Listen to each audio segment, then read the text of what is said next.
അസ്സലാമു അലൈക്കും വറഹ്മത്തുള്ളാഹി. പരിശുദ്ധ റമദാനിൻ്റെ ഒന്നാമത്തെ പകുതി കഴിഞ്ഞാൽ പിന്നീടുള്ള തറാവീഹ് നിസ്കാരത്തിന് ശേഷമുള്ള വിത്ർ നിസ്കാരത്തിൽ അവസാനത്തെ റക്അത്തിലെ ഇഅ്തിദാലിൽ ഖുനൂത്ത് ഓതൽ പ്രത്യേകം സുന്നത്തുണ്ട്. അഥവാ ഖുനൂത്ത് മറന്നുപോയാൽ സഹ്വിൻ്റെ സുജൂദ് ചെയ്യലും സുന്നത്തുണ്ട്. അതും നമ്മൾ പ്രത്യേകം ശ്രദ്ധിക്കേണ്ടതാണ്.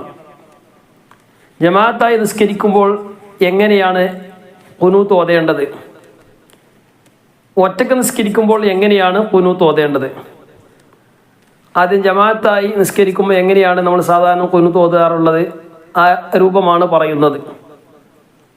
ഇനി ഒറ്റക്ക് നിസ്കരിക്കുന്ന ആളും ഈ രൂപത്തിൽ തന്നെ ചൊല്ലാവുന്നതാണ്.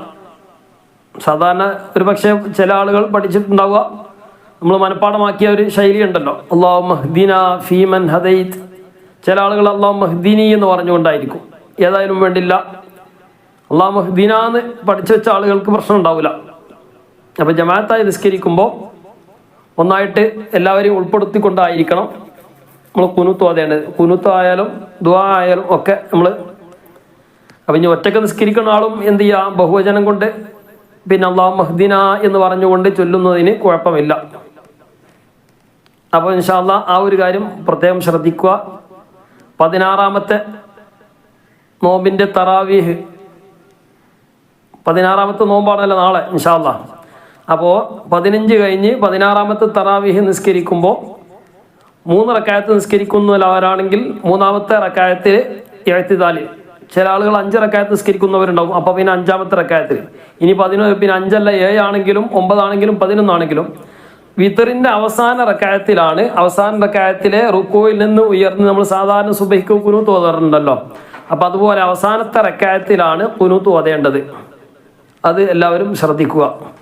اللهم اهدنا فيمن هديت وعافنا فيمن عافيت وتولنا فيمن توليت وبارك لنا فيما أعطيت وقنا شر ما قضيت فإنك تقضي ولا يقضى عليك وإنه لا يذل من واليت ولا يعز من عاديت تباركت ربنا وتعاليت فلك الحمد على ما قضيت نستغفرك ونتوب إليك وصلى الله على خير خلقه سيدنا محمد النبي الأمي وعلى آله وصحبه وسلم ربنا اغفر وارحم وأنت خير الراحمين